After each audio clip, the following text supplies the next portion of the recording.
आप में से कोई बोर तो नहीं हो रहे सर? No sir. कि उनको जल्दी है कहीं जाने में। देखिए एक बात है, शायद हम लोग 30-35 मिनट और बात करें। अगर 30-35 मिनट तक यहाँ पे रह सकते हो तो रहें। किसी को इमरजेंसी होगी तो निकल नहीं सकता, ऐसा कोई जरूरी नहीं है।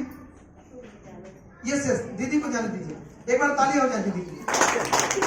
और जो लोग ऐसा करेंगे, ये आगे की जो कुर्सियां हैं सर, ये कुर्सियां थोड़ा आगे पीछे रख दें। आप लोग थोड़ा आगे कर दो, इसको एक में कर लो, एक में रख दो। जो दीदी लोग यहाँ बैठे हैं आप लोग आगे आ जाओ, आप चारों लोग आगे आ जाए।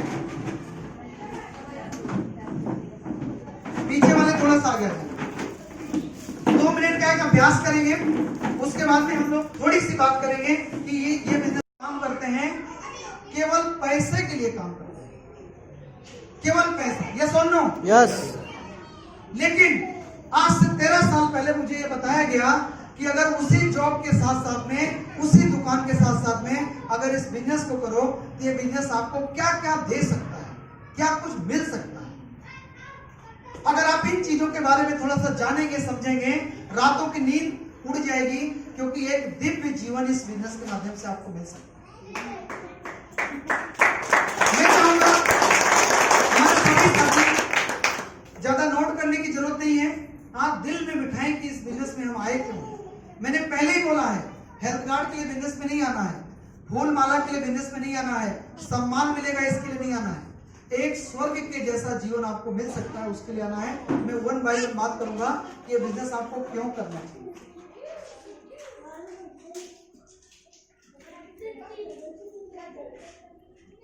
अगर कोई भी व्यक्ति जो इस बिजनेस में अपना नाम लिखा लिया है, सामान इस्तेमाल कर रहा है, सामान बेच रहा है, लोगों को आरक्षण के बारे में बता रहा है, लगातार मीटिंग में आ रहा है, अपलाइन का कहना मान रहा है और 2 साल से लेकर 5 साल तक सिस्टम का पालन करते हुए काम करता है, तो जब इस बिजनेस में उसको एक लेबल मिल जाता है, तो लेबल मिलने के बाद में जिंदगी में पहली चीज उसको मिलती है और उसको बोलते हैं फाइनेंशियल फ्रीडम, यानी आर्थिक आजादी इस बिजनेस के माध्यम से मिलती है।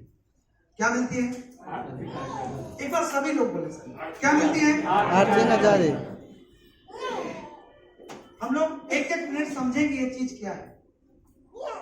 अपने देश में कुछ साल पहले अंग्रेज आए थे। यहाँ पे अंग्रेज आ गए, ना तो उनका घर था, ना तो उनका यहाँ पे कुछ था, लेकिन सोचो हमारे देश में आके और हम ही को उन्होंने गुलाम बना दिया। अगर आपको दिवाली मनाना हो, बैसाखी मनाना हो, पूछना किससे पड़ेगा? अंग्रेज से। देश किसका? आपका। घर किसका?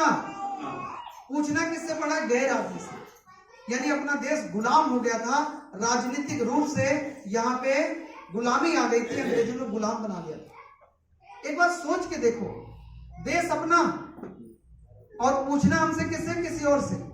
अच्छी बात है कि गलत बात?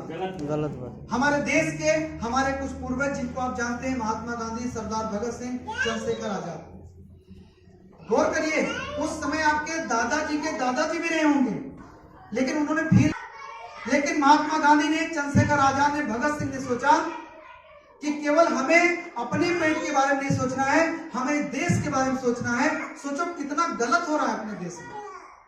उन्होंने अंग्रेजों को यहाँ से उखाड़ फेंकने के लिए, ब्रिटिश साम्राज्य को भगाने के लिए लड़ाई लड़ी, और उसको आप जानते हैं स्वतंत्रता आंदोलन की लड़ाई, और फाइनली अंग्रेजों को यहाँ से भागना पड़ा और अपना देश आजाद हो गया। हम लोग 15 अगस्त मनाते हैं। गौर करने की बात क्या है, अंग्रेज चले गए, अपना देश राजनीतिक रूप से तो आजाद हो गया, लेकिन अभी भी अपने देश में आर्थिक आजादी नहीं आई है। अभी भी हम पैसा कमाने के लिए किसी न किसी की गुलामी कर रहे हैं कि नहीं कर रहे? कुछ ही लोग कर रहे हैं, बाकी लोग ऐसे कर रहे हैं क्या? सब लोग कर रहे हैं कि नहीं कर रहे हैं सर?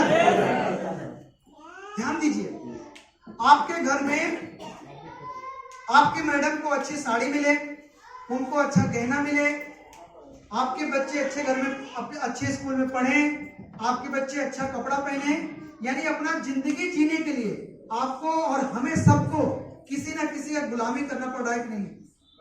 चाकरी करना पड़ा है, दुकान करना पड़ा है। यानी देश राजनीतिक रूप से तो आजाद है, लेकिन आर्थिक आजादी अपने देश में भी नहीं आई। जो भी आप दुकान कर रहे हैं, जो भी आप नौकरी कर रहे हैं, केवल जीवन यापन चल रहा है। 20 साल क्या 40 साल भी नौकरी करेंगे, कोई भी धंधा करेंगे, क्या आर्थिक आजादी मिलेगी? No sir. लेकिन अगर आपने उसी जॉब के साथ में, उसी दुकान के साथ में 2 साल से लेकर 5 साल इस बिजनेस को डेवलप किया, एक ऐसा समय आएगा कि आपके पास लाखों रुपए की इनकम होगी, लेकिन उस लाखों रुपए की इनकम के लिए आपको किसी पे डिपेंड नहीं रहना पड़ेगा। मैं आपके सामने खड़ा हूं, मुझे इस बिजनेस में कुछ साल हो गए, मेरा जो 1.5 लाख का 2.25 लाख का इनकम आ रहा है, वो इनकम किसी पे डिपेंड नहीं है। आप इतने लोग दूर दूर से सुनने के लिए आए, हो सकता है आप में से किसी को लगता हो कि ये अपना बिजनेस बढ़ाने के लिए मुझे समझाने आए। ऊपर वाले को साक्षी मान के मैं बोलता हूं, आप इतने लोग आए हैं, कुछ समझें या ना समझें, कुछ करें चाहे ना करें, ध्यान दीजिए, सामान खरीदें चाहे ना खरीदें, लेकिन मेरे इस इनकम के ऊपर कोई फर्क पड़ने वाला।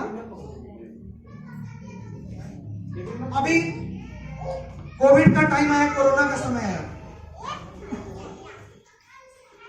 पूरे हिंदुस्तान में ज्यादातर लोग परेशान हो गए, नौकरी वाले परेशान हो गए, बिजनेसमैन परेशान हो गए। लेकिन इस बिजनेस में जिस व्यक्ति ने पहले से काम करके एक बड़ा मुकाम ले लिया था, उसके ऊपर कोई फर्क नहीं पड़ा। मैं अपने खुद के घर की बात बताऊं सर, जैसे हम लोग वर्किंग करते हैं, बाहर मीटिंग के लिए जाते हैं, तो घर वाले बोलते थे कि पैसा तो आ रहा है, लेकिन जाना पड़ता है, घूमना पड़ता है। लेकिन जब कोविड का समय आ गया सर, तो मम्मी लोगों को टेंशन बढ़ गया कि अब भैया का क्या होगा, उसका बिजनेस कैसे चलेगा। हमने बोला मम्मी, कोरोना के समय में तो ये बिजनेस और ज्यादा चलेगा। 2 महीने 3 महीने घर पे हम लोग सो रहे थे, और जब पूरा हिंदुस्तान अपने घरों में था, उस समय लाखों रुपए की इनकम मेरे पास आ गई थी। ये इस बिजनेस की ताकत है। जिस शहर के हम रहने वाले हैं, जिस शहर में हमारा शोरूम खुला है, ईश्वर न करे अगर वहां पे बाढ़ आ जाएगी, किसी का बिजनेस चलेगा?